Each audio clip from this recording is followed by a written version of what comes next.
Hello, and thank you all for joining us today for an informational session on the impact of the One Big Beautiful Bill Act on PA education. I'm Emma Sellers, Chief Recruitment and Engagement Officer at PA Education Association. During the next hour or so, we will be joined by other professionals at PAEA: Heather Storm, Manager of Recruitment and Engagement, Catherine Majeski, Manager of Government Relations, and Tyler Smith, Chief Policy Officer. After our presentation, we will have time for questions and answers. We kindly request that you submit your questions through the question and answer feature available in Zoom. Please note that we will not be able to answer specific questions to individuals, and we encourage you to reach out to your advisor or to your program with questions that are unique to you or your situation. This session is being recorded, and we will communicate via email how you can find the recording and additional information. Again, thank you so much for joining us today, and I will now turn things to Heather Storm. Thank you, Emma. Welcome, everybody. Just a reminder, here in this space with us, we will have a mix of pre-PAs, we might have applicants, guidance counselors, maybe health professions advisors, possibly family support. We didn't collect this data on the front end, but we're going to send a short poll out for you to fill out, just for us to get a sense, not necessarily in real time, but to collect the data after the webinar about who is here with us right now. So Tyler, if you could go ahead and share the poll. Oh, we can't see it. So it looks like as people are filling out the poll, I don't know if everybody can see it, but it kind of looks like an even split between advisors, pre-PAs, applicants, some family support. Awesome. Okay. Well, we're really, really glad to have you all here with us, and whatever part of the pathway that you're on, obviously we're here right now because we know that we have heard from all of you that this information is really vital to making sure that you or whoever you're supporting on the pathway gets into PA school in the as seamless of a path as possible. So I am going to go ahead and turn it over to either Tyler or Catherine, whoever is going next. And as Emma said, please make sure that you utilize the Q&A feature for your questions, because we are going to be focusing on that to try to filter through your questions at the end of the webinar. Great. Well, thanks, Heather, and welcome everyone, and good afternoon. Thank you for joining us today for this important discussion about the One Big Beautiful Bill Act and how it impacts financing for PA school. As Emma and Heather mentioned, my name is Tyler Smith, and I'm the Chief Policy Officer at PAEA. Happy to be joined by my colleague, Catherine Majeski, who manages government relations for our organization as well. So we know that many of you are here because you're considering PA school yourself.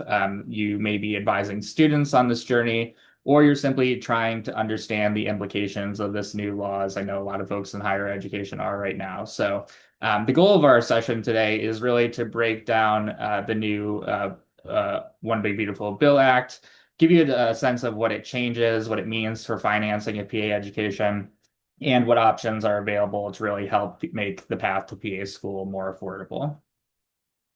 So with that, let me quickly walk you through the agenda for today. So we'll start with a very broad overview of how PA students currently pay for their education, just so you have a sense of the landscape and the options that are available. Next, we'll look at what the financing structure looked like before the OBBBA was passed, and the situation for students pre-July 2026, so that you have some context for the changes that we're looking at next year. From there, we'll dive into the specific loan changes under OBBBA, and then the key question that's been on the top of mind for a lot of folks, whether PA students will be considered professional students as the law is written. Once we understand that, we'll then talk about the broader implications for students. So how financing PA school may shift and what that means for planning, especially for those of you who are earlier in the pathway.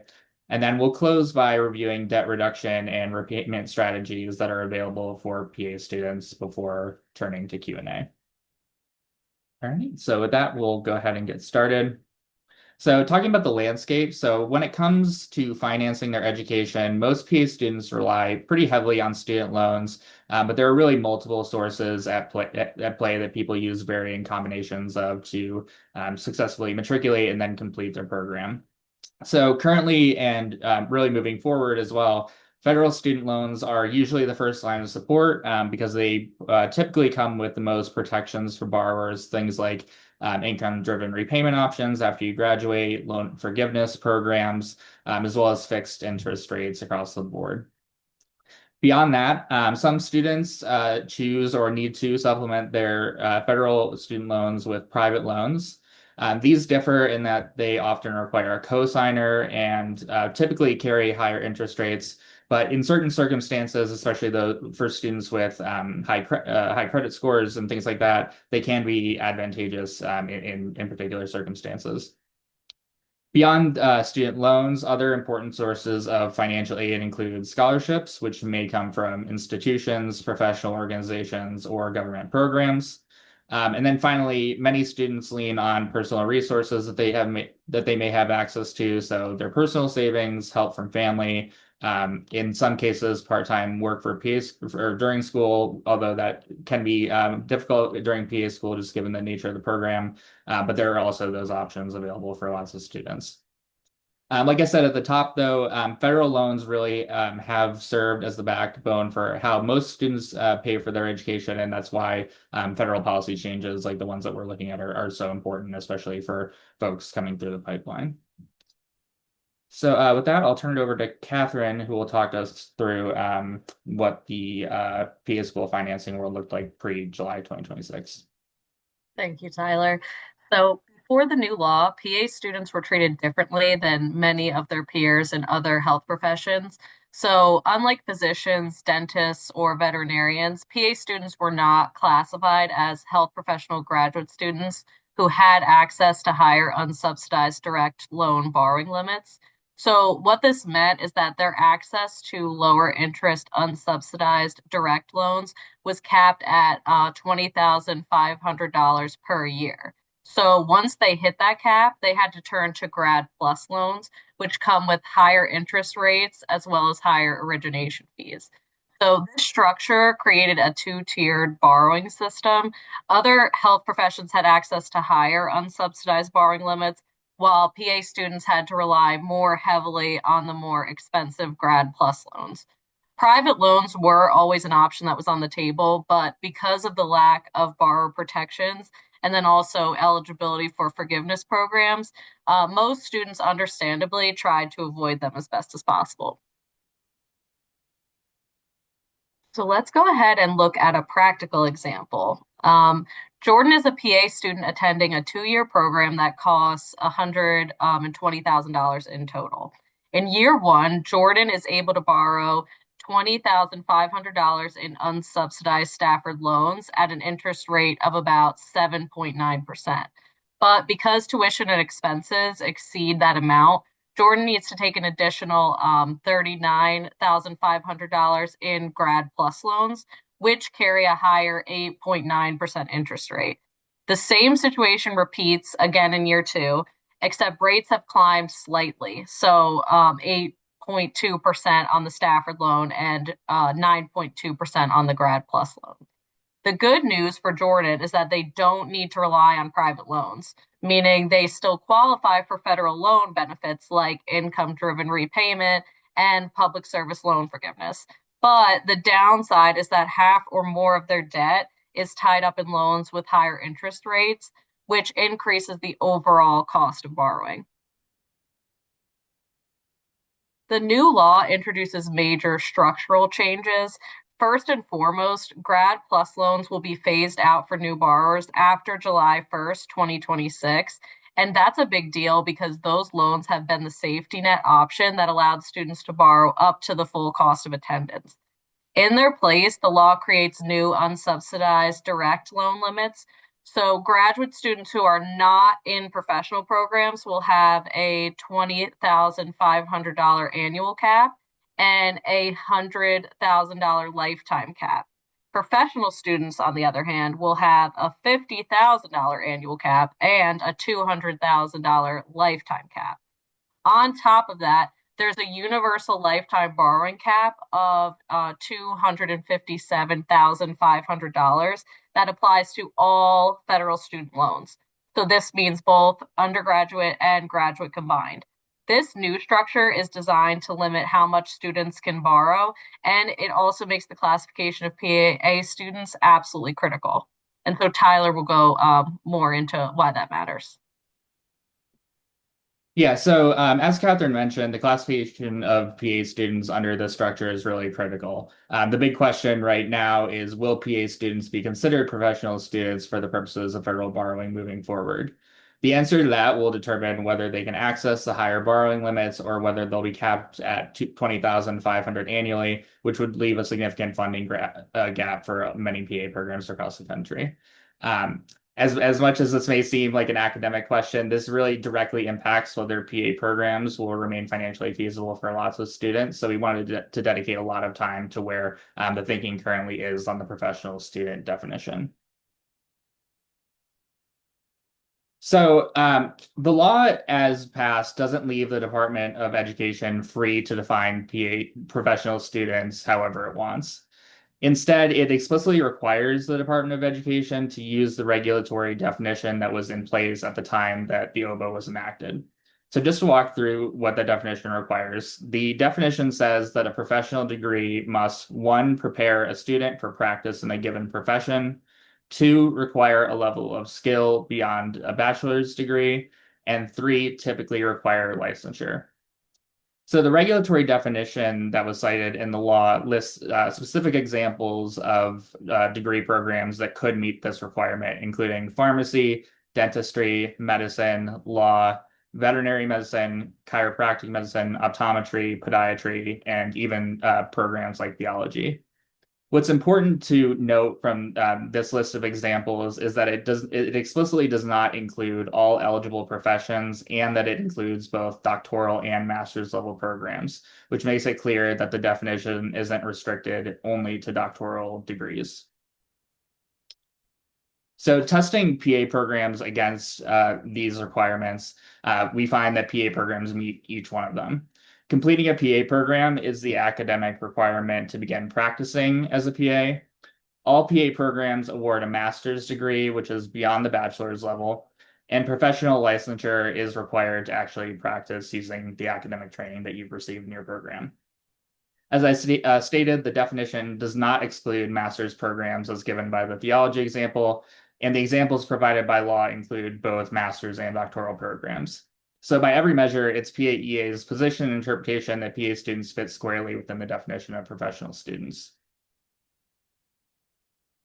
Beyond the guidance that we have provided in this space, however, we also just wanted to give you an example of the guidance that have been provided by other organizations.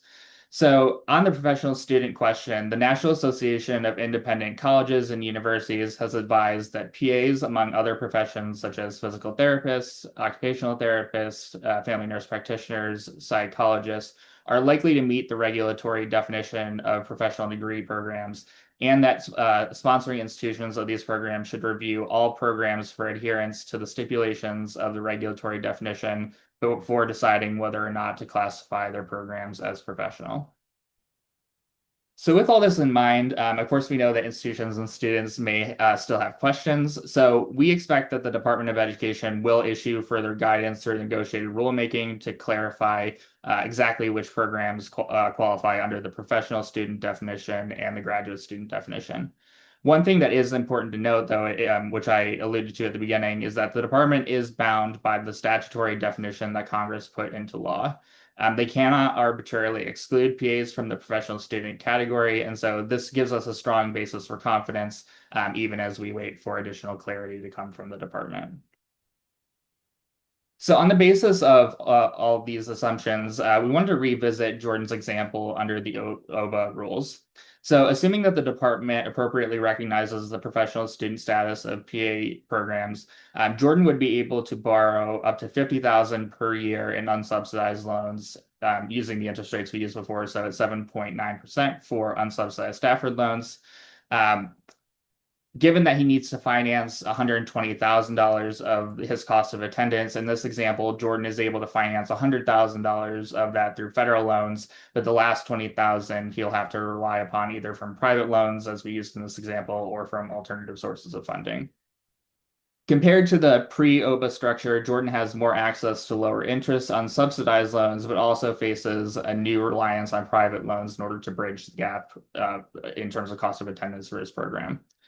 This trade-off is what many students will have to weigh as they plan for PA school after July 2026. So that's really why we want to focus as much as possible about early financial planning and making sure that you have a plan for how to successfully matriculate and complete your PA program. So discussing some of these implications downstream. So for some students, especially those in lower cost programs or with personal or family resources that they can rely upon, the changes presented in the OBBBA bill may not have a huge effect. But for students in higher cost programs or those that don't have additional resources that they can rely upon, the inability to cover the full cost of their programs with federal loans may push them into the private lending market. As we've discussed, private loans come with fewer protections, often higher interest rates, and no eligibility for forgiveness programs like public service loan forgiveness, which we'll talk about in a little bit. It also means that students will need to think more carefully about their financing strategy well in advance, considering scholarships, repayment programs, and employment-based options that can help offset costs. So with that, we wanted to dive a little bit deeper in the space. I'll turn it back to Catherine to talk about the opportunities available. Great, thank you. So now that we understand the significance of thinking more carefully in terms of developing a financial strategy to pay for a PA education well in advance, as Tyler said, I'm going to go ahead and walk you all through several debt mitigation opportunities that PA students and graduates can consider and that they can utilize to ease their overall debt burden, starting with the public service loan forgiveness. PSLF allows borrowers to have their remaining federal loan balance forgiven after making 120 qualifying monthly payments while working full time for either a government or nonprofit employer. For PAs, that could include working at a federally qualified health center, a public hospital, or even teaching as PA faculty at a nonprofit institution. The important caveat here to note is that PSLF only applies to federal loans, so private loans that students take out under the new law would not be eligible. Another great option is the National Health Service Corps scholarships. So this program provides full payment of tuition and fees plus a living stipend, and this is in exchange for a service commitment in a health professional shortage area. The minimum service obligation for this is 2 years, and students commit to 1 year of service for each year of scholarship support. For PA students committed to serving in underserved communities, this can be a really life-changing program, not only covering tuition, but also providing financial stability during training. So if that seems like something that matches for what you're looking to do, we highly encourage you look into that. Alongside scholarships, the NHSC also offers a series of loan repayment programs. These provide lump sum payments toward educational debt in exchange for service in underserved areas. The good news here is that these programs can apply to both federal and private loans. That's particularly important under the new law because students may increasingly need to borrow privately. Programs like NHSC loan repayment can really help to close that gap. The Department of Veteran Affairs also has a health professional scholarship program. This is specifically for veterans pursuing health professions like becoming a PA. And the program covers tuition and fees and provides a living stipend in exchange for a 2-year service commitment at a VA facility after graduation. For veteran PA students, this can be a really strong option to reduce financial burden while also giving back through service. And then each branch of the armed services also offers loan repayment or scholarship opportunities. For example, the Navy, Air Force, and National Guard all have health professions loan repayment programs. The award amounts and service commitments do vary depending on the branch, but the key takeaway is that military service can open doors to substantial financial support in exchange for a service obligation.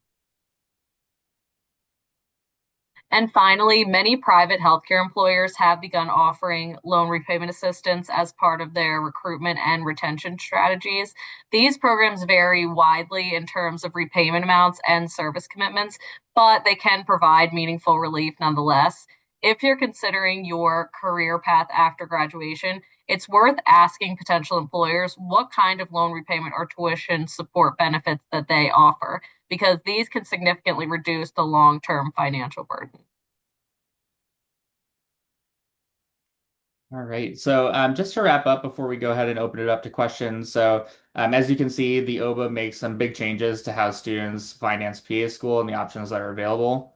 While the law is transitioning away from the availability of Grad Plus loans, it does continue to maintain access to unsubsidized borrowing options for PA and other graduate and professional students. Still, in many cases, federal loans won't cover the full cost of attendance. And so that means that students and pre-PAs will need to be proactive, considering all scholarship opportunities that are available to them, loan repayment programs, military opportunities, and employer incentives as well. I think just the bottom line that we want to leave you all with is that even in this new climate, PA school does remain quite financially possible, but it will really take more upfront planning and awareness of all the available options. So with that, I'm happy to open it up to questions, and I'll turn it back to Emma and Heather to help facilitate that. All right, thanks, Tyler and Catherine. Um, for everyone in the audience, please continue to put your questions in the Q&A. Heather and I've been looking and gonna do our best to get all of them answered. And so just a note, we'll only be answering through the Q&A just due to the amount of folks currently on the call. So Tyler and Catherine, one of the first questions, and I'm gonna combine a couple, I think. One question is about really that professional um, about when we'll get the true designation there. So the first question is, do you have any other examples other than the theology masters for qualifying master's degree as a professional degree? And Yeah, then also, do we have an estimate on when we'll get that confirmation that PA students are professional students? yeah, that's a great question. So, the theology example is the only master's specific, but another profession that we didn't talk about was the law profession. And it explicitly lists an LLB as being a qualifying degree in addition to a JD. So, beyond just the theology example, there are other examples of non-doctoral degrees that are listed in the regulatory definition. And then in terms of additional clarification from the department, so in the next, within the next 6 weeks, the department will be conducting several negotiated rulemaking sessions where they will be looking at this issue more specifically. We would anticipate, some indications during those sessions about the directions that the department is leaning in and when we might get additional clarification. But I would expect to hear something more definitive by the end of this year. Thank you. We also have another question. If you could go back to, can you show the first slide again with the Jordan example? They want to compare with how it will look with July 1st with the new example. And this also may answer a couple of other questions that we have if you want to highlight that. How will this affect students who will begin PA school from 2025 to 2027? Will the awards change in July of 26? This is a great question. So, as part of OBBA, there was a grandfather phase built in. So, if you are a PA student who is who is currently enrolled or is taking out your first student loan prior to July 2026, you will be able to complete the entirety of your program under the current borrowing structure. So, you'll be able to continue borrowing unsubsidized Stafford loans as well as Grad Plus loans through the completion of your program. The new paradigm in which the graduate versus professional designation applies is only for students who are taking out their first loans after July 1st of 2026. Okay. Um,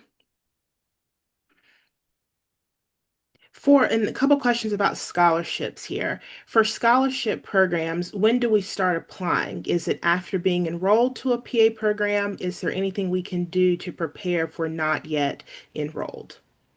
Yeah, this is a great question, and so I'll give a couple of examples. So the National Health Service Corps scholarship program opens on an annual basis each year, and typically the competitions are on an annual basis.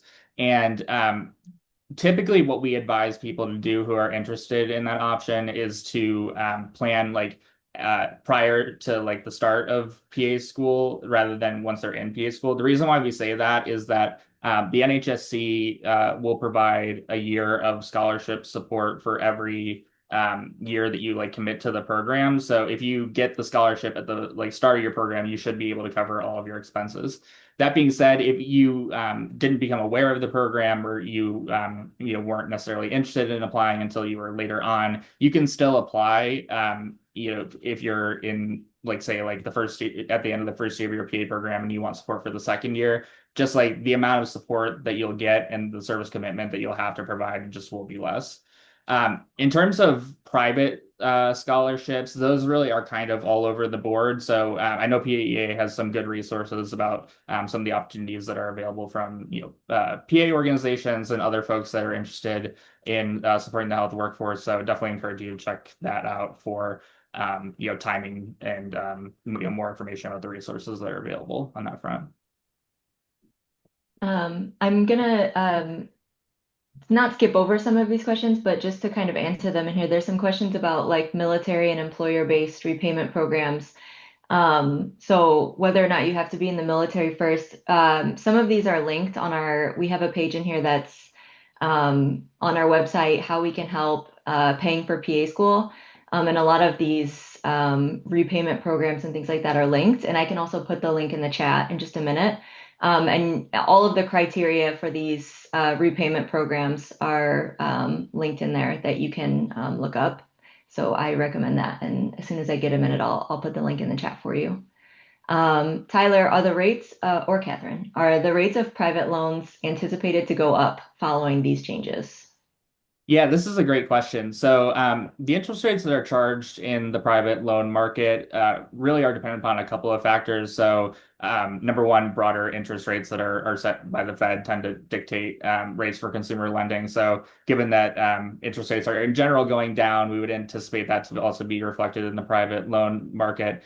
The other piece to be aware of is that interest rates charged in the private market, unlike federal loans, are very significantly related to your credit. So, folks with better credit who are applying or like who have a cosigner with a better credit will generally get a better interest rate than those who aren't in that circumstance. Okay, and if a program starts in January of 26, will a student be able to use the existing grad loan structure for the full length of the program? So I would definitely advise you to confirm with your program and financial aid office on your particular circumstance. But in general, if you're borrowing your first loan before July 2026, you should be grandfathered into the existing system. Okay. And Tyler, I'm going to add, there's a question that's a good follow-up to that. It might just be asking for a little bit more clarity there. Um, if they've already been admitted to a PA program that starts in May 2026, what does that mean for them? So they're currently admitted. I'm imagining they're asking about if they're applying for aid or loans prior to, what does that mean? Yeah, because this is a little bit closer to the transition date, again, I would just kind of point you to your institutional financial aid office to confirm on this. But yeah, the rule of thumb is like if you're taking out your first loan prior to July 1st, then you should be in the current system.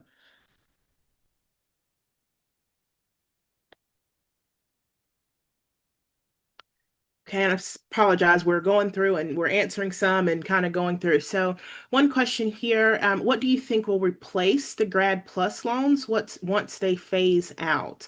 And particularly, with concerns for students who do not have access to private loans or other funding opportunities. Yeah, this is a great question. And I would say PAEA's advocacy efforts continue to be focused on number one, restoring Grad Plus loans, but then outside of that, making additional opportunities available for financial aid for students. So a lot of the changes that we're seeing are very specific to this political climate that we have currently. And we continue to advocate for increased investments in PA and health professions education. So while this is a circumstance right now, we're actively working to change that for the future. But I think this is going to be kind of like the foreseeable landscape for at least the next several years. Thank you. One question, this might be for Catherine. I think she covered this part. Under the, hold on, I just lost the question as another one came in. Under the OBBA, does it still have income-driven repayment plan, and how is the interest affected?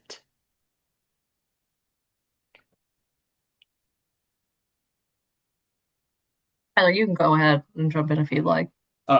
Sorry, could you repeat that really quick? Sure. Under the OBBBA, does it still have income-driven repayment plan, and how is the interest affected? Yeah, so that's a great question. So in addition to some of the loan questions that or the loan changes that were included in the law also consolidates a lot of the existing like income-driven and income contingent repayment options into a single loan repayment or a single essentially IDR option. So there are going to be more details coming out on exactly like how that structure will look as the department goes through the negotiating rulemaking process. So definitely keep an eye out for additional communications from PAEA on that, on how the exact new essentially IDR program will be laid out. And then any general information that you might have on how this might impact the Parent Plus loan, or is this included? So this doesn't apply to PA programs specifically because Parent Plus loans can only be used for undergraduate borrowing. So Parent Plus isn't an option that has ever been accessible to PA students. So no changes for us there.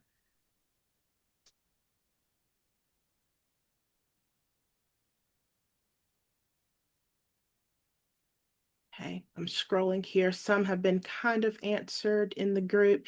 Can you talk about the competitiveness of some of the scholarships that you mentioned?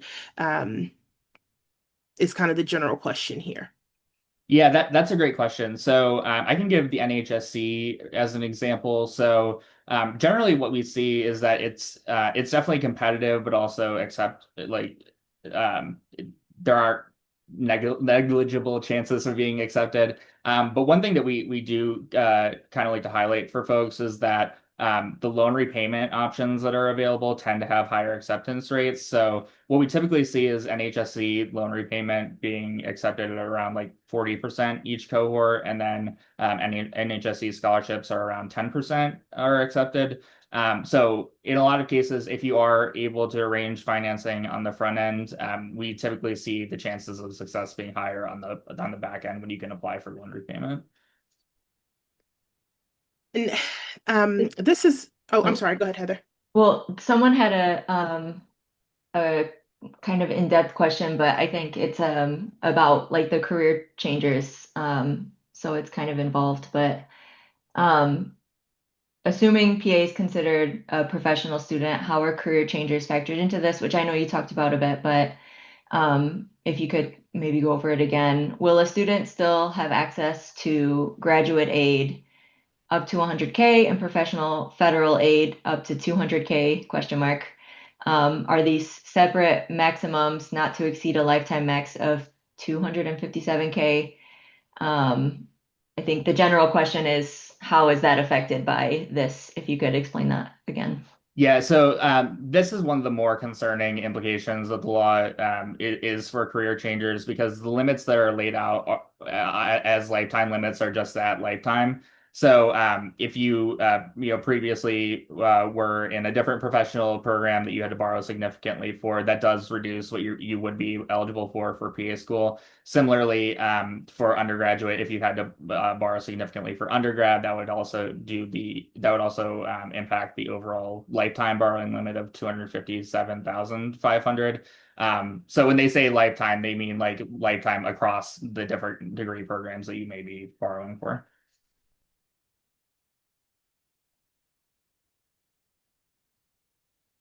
Thank you, Tyler. That actually answered a few questions in here. People had several questions about um, what does that kind of what that lifetime means. Does it what that impacts? So thank you for clarifying that. And I Um, and I think Go ahead. sorry, just one thing to clarify on this because I've seen some questions on this on my own as I've interacted with folks. So lifetime is not just prospective from the implementation of the law. Lifetime is also retrospective for any borrowing that may have taken place prior to the enactment of OBBA. And then can you flip to scenario 2 slide? Is one question here. Post OBB slide.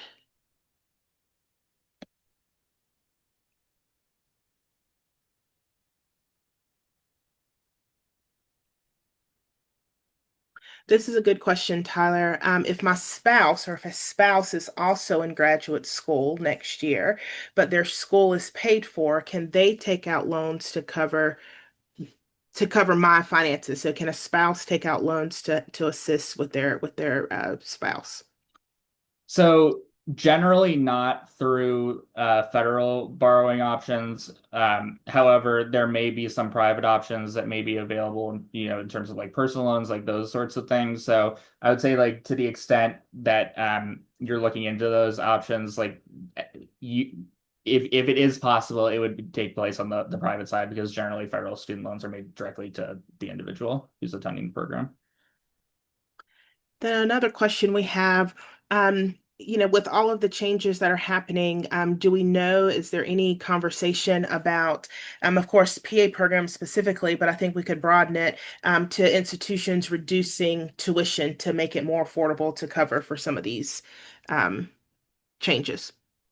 Yeah, and Emma, feel free to chime in on this as well. I know that from my conversations with PA programs across the country, they do everything they can to constrain costs and really make options for financial aid available. The unfortunate reality is that, with inflation that we're seeing across the country, a lot of the costs of providing an education have increased. So, lots of PA programs, for example, are now having to pay for clinical sites. So, I would say that institutions are committed to doing everything they can to keeping access to PA education accessible, but there are just sort of some cost-based realities that we're running into as an industry.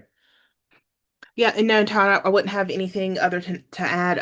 Just reiterating that PA programs do consistently evaluate their costs and understand and have a lot of empathy for what students go through to pay for their programs. But there are just some costs that are going to increase naturally that may impact the college's ability to respond directly in the way that you're asking here.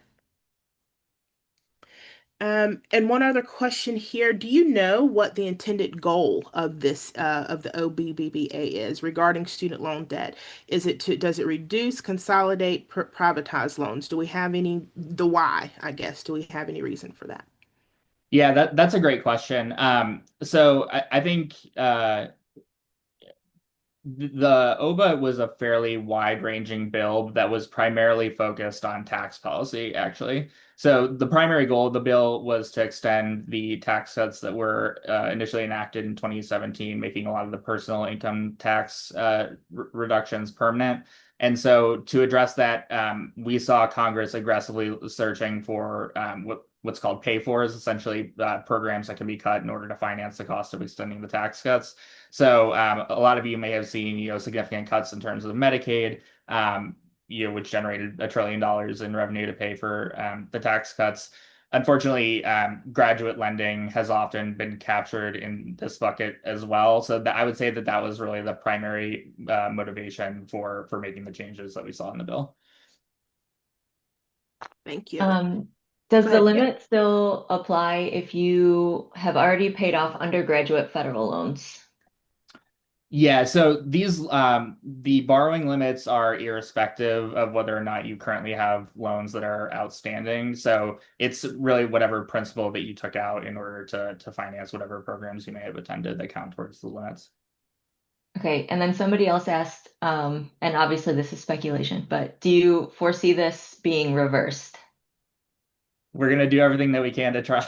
Yeah. I'm just curious to see your take on that. Yeah, so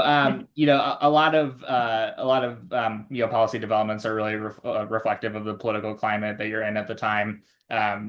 Political winds shift, and so to the extent that we see kind of like a more favorable environment for higher education moving down the road, I think that would kind of open the window of opportunity for having some of these changes reversed.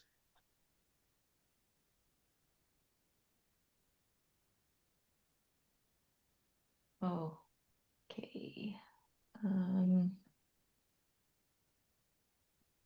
Tyler or Catherine, can you talk a little bit about the questions? Do we need full funding before getting accepted into a program? How, if I'm assuming if a student needs to seek additional options, do we know what that process or can we generalize what that process might look like and how it might impact their ability to get into a program?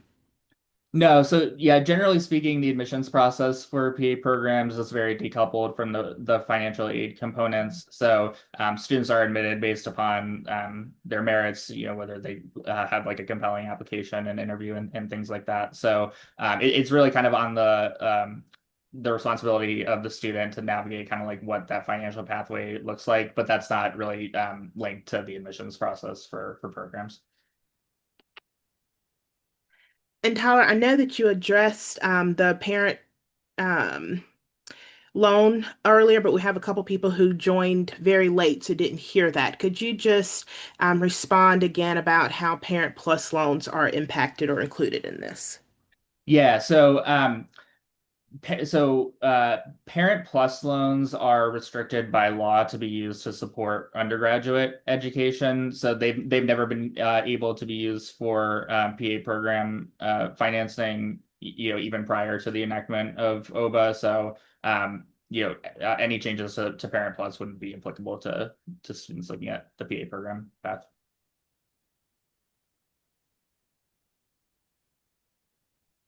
Thank you. And Heather and I are both, we're scrolling to see. Someone asked, do you know, or do we know if scholarship programs like the National Health Service Corps are in jeopardy due to being federally funded?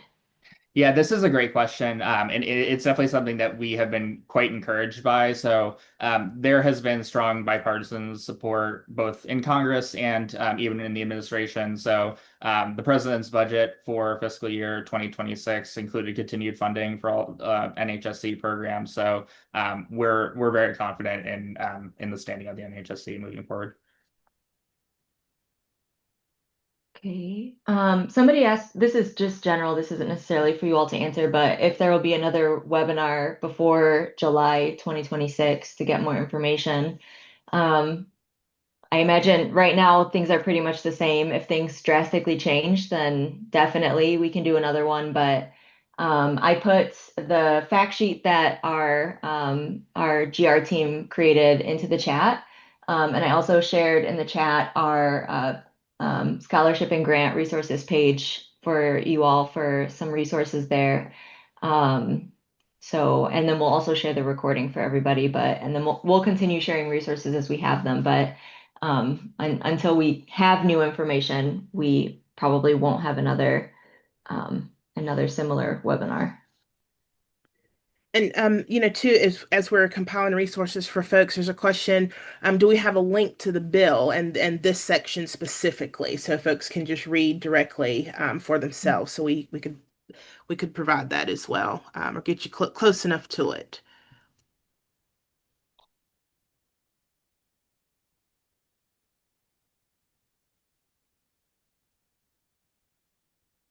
Can we talk just a little bit general? I know it was gone over a little bit in the presentation about who might qualify for the public service loan forgiveness.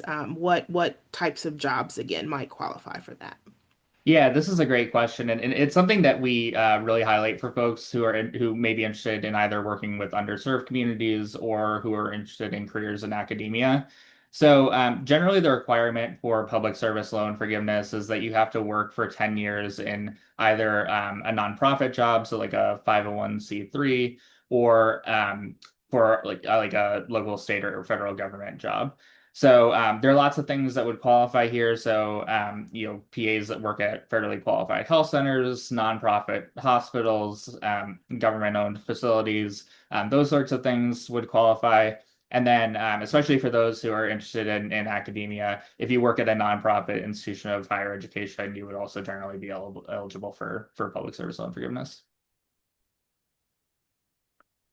And Tyler, the question here is, can you repeat about when it starts, confirming that it only starts for only for students who are starting after July 26th? And we're still getting a couple of questions about, if I'm matriculating, what happens if I'm starting after July 26th, what happens?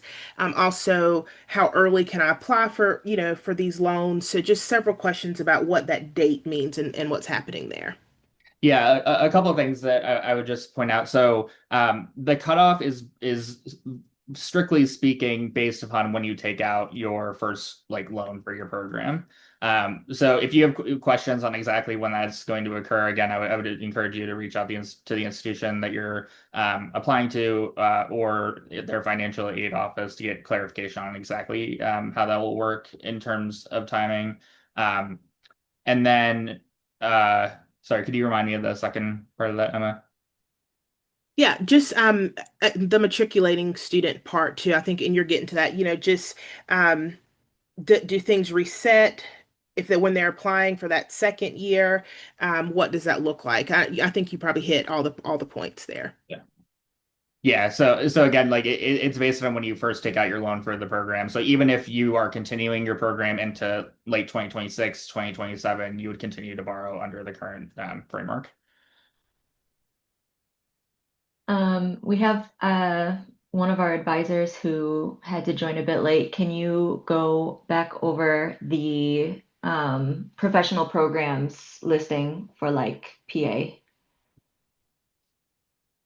Yeah, give me 1 second.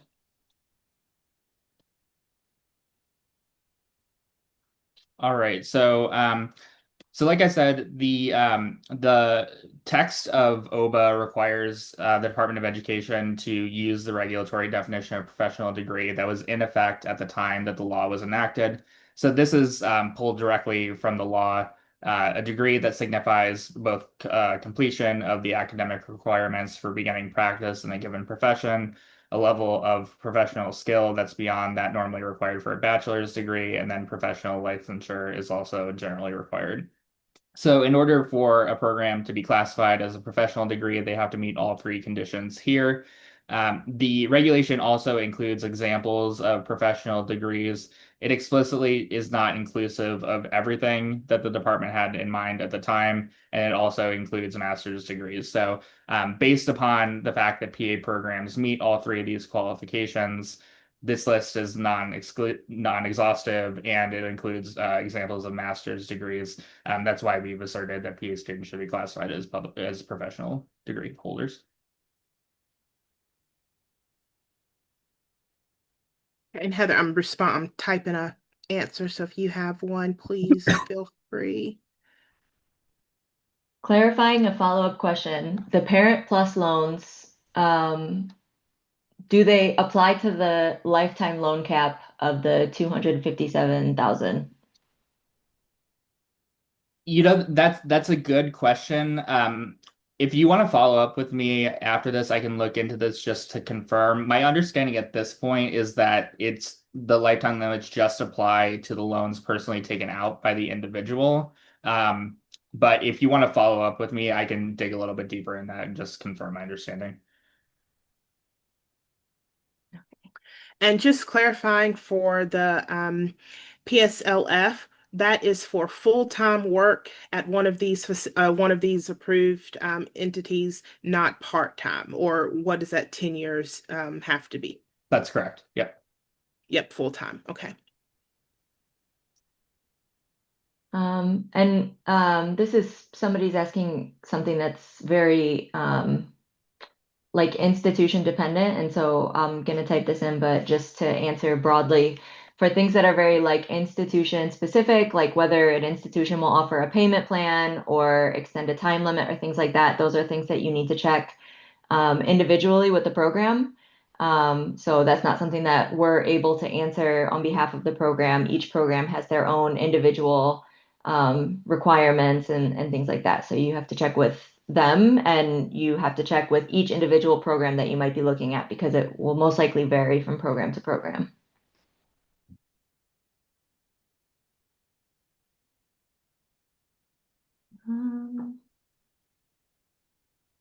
Let's see.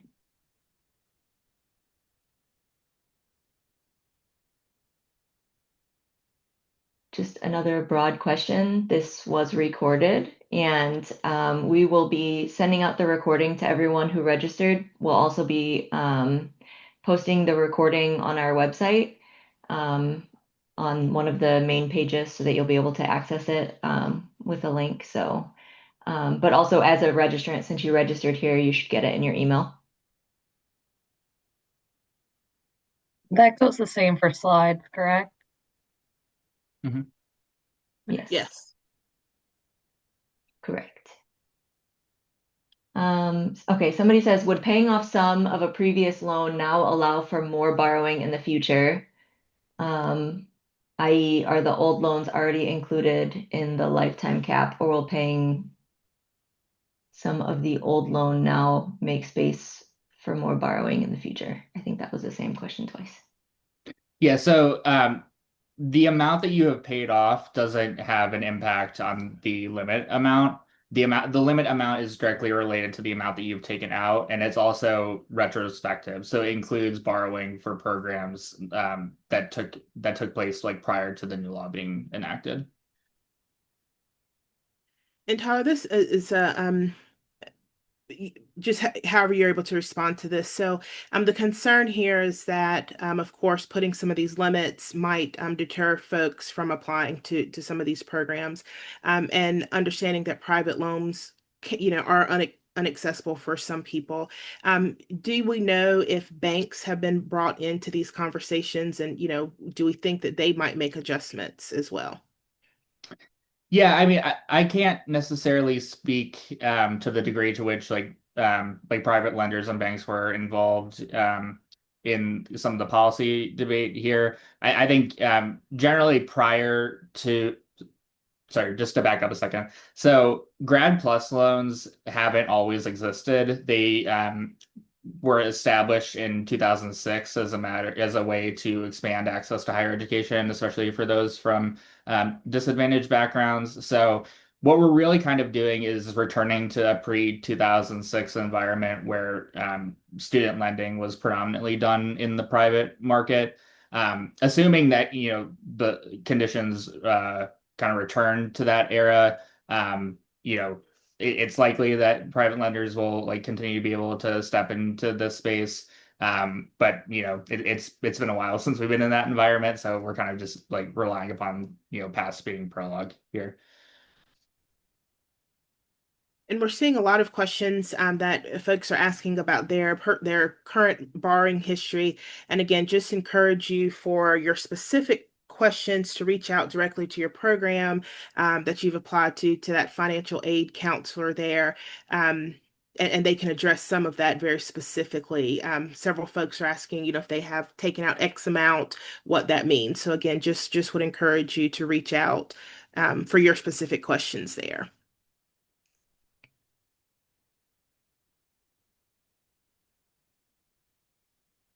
And Heather, I'm looking, I think we have touched all of the themes that are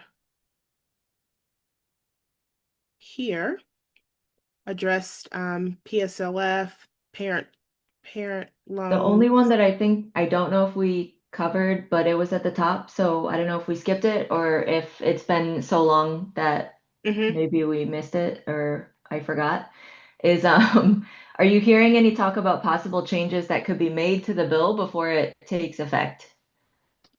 It's always a possibility. I will say generally with bills of this magnitude and given how long it takes to get things through Congress, I would operate on the assumption that this is going to be the reality moving forward, at least until there's a significant shift in the current political alignment.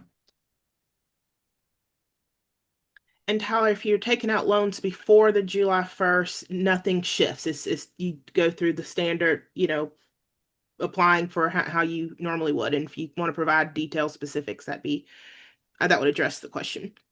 Yeah, that's correct. So if your loans are if you took out your loans on July 1st, 2025, you would be fully grandfathered into the system and would be able to continue to use Grad Plus and the current Stafford the current unsubsidized borrowing limits through the completion of your program.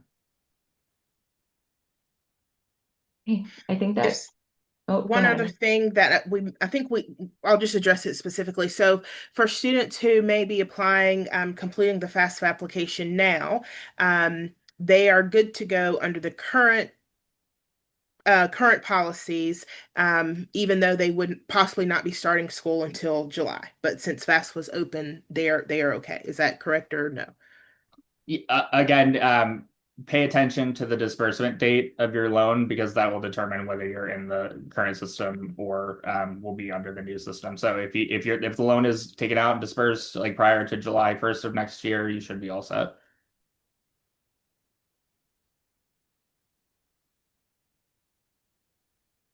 Okay, I think we covered everything except like individual questions. So I would say for everybody who had like individual questions about their specific like loans or FAFSA questions, make sure that you either get in touch with a health professions advisor if you have one. If you're currently at an undergraduate institution, go and find your career center, academic affairs office, pre-health advising office if you haven't already, and get in touch with a pre-health advisor. Find your financial aid office. If you've already graduated from your undergraduate institution or you've been out for a while, you may not realize this, but you still have access, even as an alumni, to all of those resources from your undergraduate institution. And so you still can access advising, pre-health advising, all of those things. So go back to your undergraduate institution if you're looking at applying to PA school and utilize all of that, the Career Center, the pre-health advising, utilize all of the financial planning, all of those things. And thank you all for being here.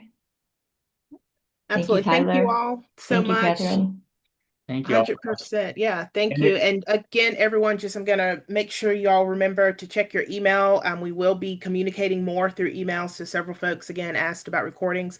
And if nothing else, this gives you some language to use as well as when you're going to reach out to those resources that Heather mentioned. So thanks again. Again, thanks everyone, Tyler, Catherine. Amazing work as always. Thank you. Thank you all.